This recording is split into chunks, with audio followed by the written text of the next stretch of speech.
Whether it's sleep apnea or seasonal allergies, millions of Americans deal with some kind of breathing issue. To alleviate these problems, many turn to surgery. In fact, one of the most common nose procedures fixes blocked nasal passages. The effects can drastically improve a patient's quality of life.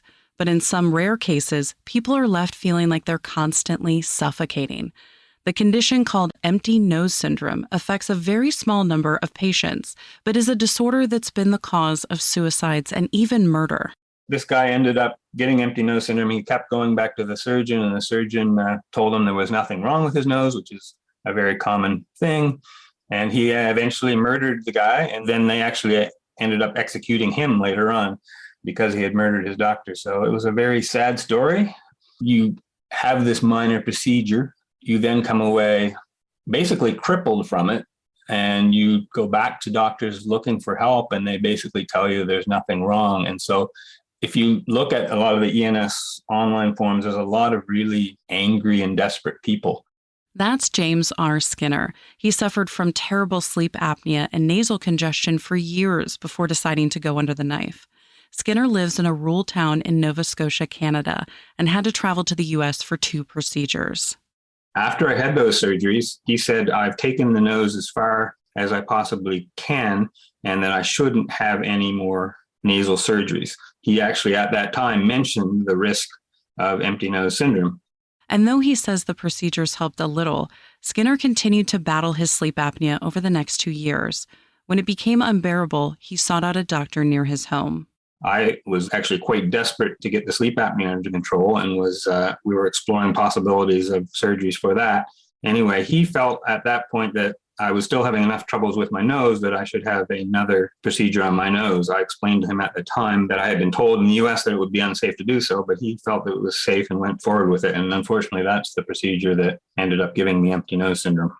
Empty nose syndrome, or ENS, was first discovered in 1994, though much of the condition still remains a mystery to this day.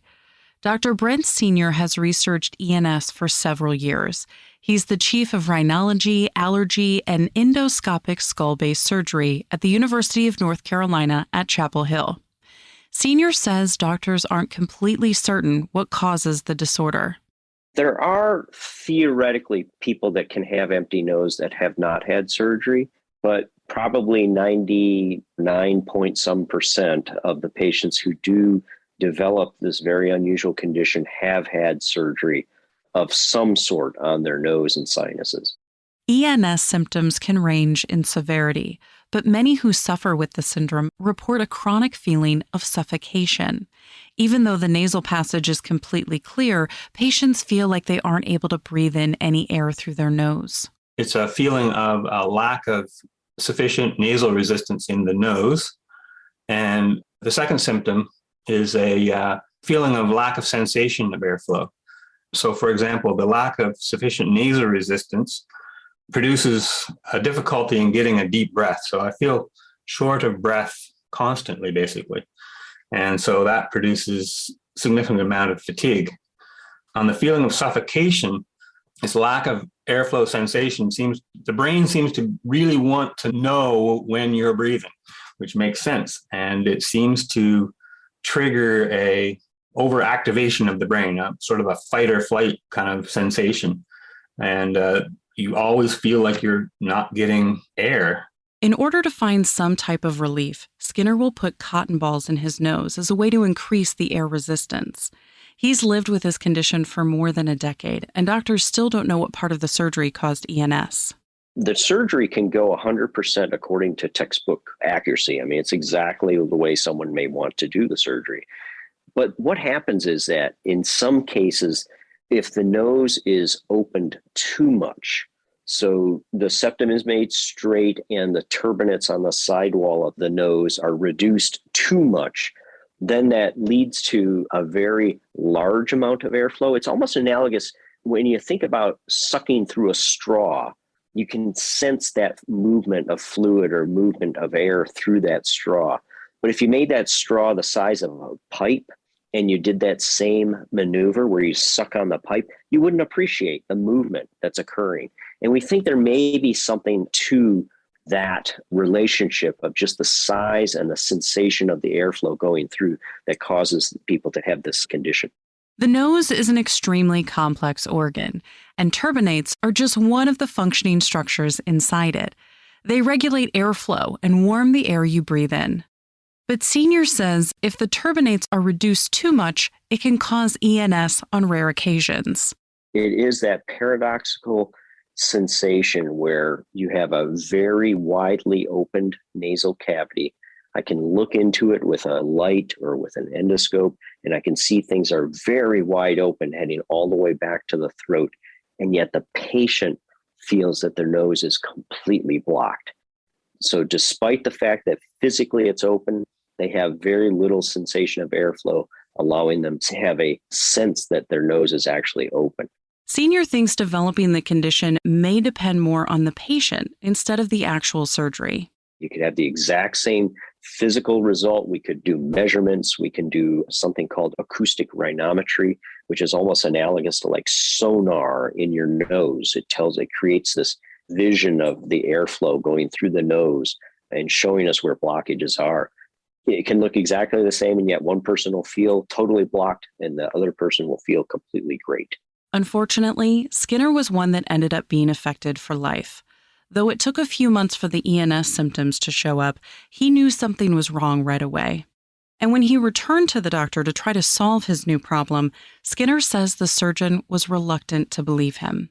I think I ran into something that I think a lot of ENS patients ran into, and that this procedure is considered a fairly minimally invasive procedure that they do all the time. And, when they have a patient that comes back and says this procedure has dramatically changed their life, they seem quite skeptical. At first, he seemed a little bit open to it, but as time went on, I think he thought it was all in my head. Over the next several years, Skinner participated in various research studies and sought out potential treatment options. Since the cause seemed to be related to taking away too much tissue, why not just use an implant to replace what's missing? Well, Senior says it's not that easy. Turbinates are constantly changing, swelling at one moment, then shrinking the next. The turbinate actually has a cycle even where we can photograph the turbinate throughout the day, and we can see that one side gets a little bit more congested for a few hours, and then it just slowly decongests. And the other side oftentimes is doing the exact opposite. It's decongesting, and then it's swelling, and then it's decongesting. And there's like this rhythm that's going on. And it's a rhythm that we've actually been able to measure. And we see that rhythm even changing as a patient gets older. So it's quite a dynamic structure. The nose is a living, dynamic organ. And so just replacing the lost tissue with an adynamic, just static piece of something to block the airway, it just isn't perfect. Desperate for treatment, Skinner has tried injections. The first trial provided relief, but only for a very short amount of time.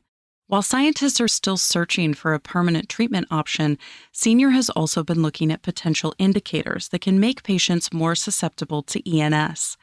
His 2022 paper, published in the International Forum of Allergy and Rhinology, studied the relationship between ENS and mental health. The research found that ENS patients have a much higher rate of depression and risk of anxiety. But Senior says a more interesting finding is the elements of OCD present in the patients. In particular, we found a condition called body dysmorphic syndrome was apparently present or at least suggested by the questionnaires in a very sizable percentage of the patients. And so that was a very novel finding. Body dysmorphic syndrome is a condition where patients tend to hyper-focus on a specific part of their body with an abnormality, and they can't not focus on it. Senior thinks this discovery could open up new opportunities for treatment and has also started to think about screening all of his patients for mental health issues prior to surgery. You can find more information about James R. Skinner and Dr. Brent Senior on our website, radiohealthjournal.org. This segment originally aired in May 2022. Our writer-producer is Kristen Farah. Our executive producer is Amira Zaveri. I'm Elizabeth Westfield.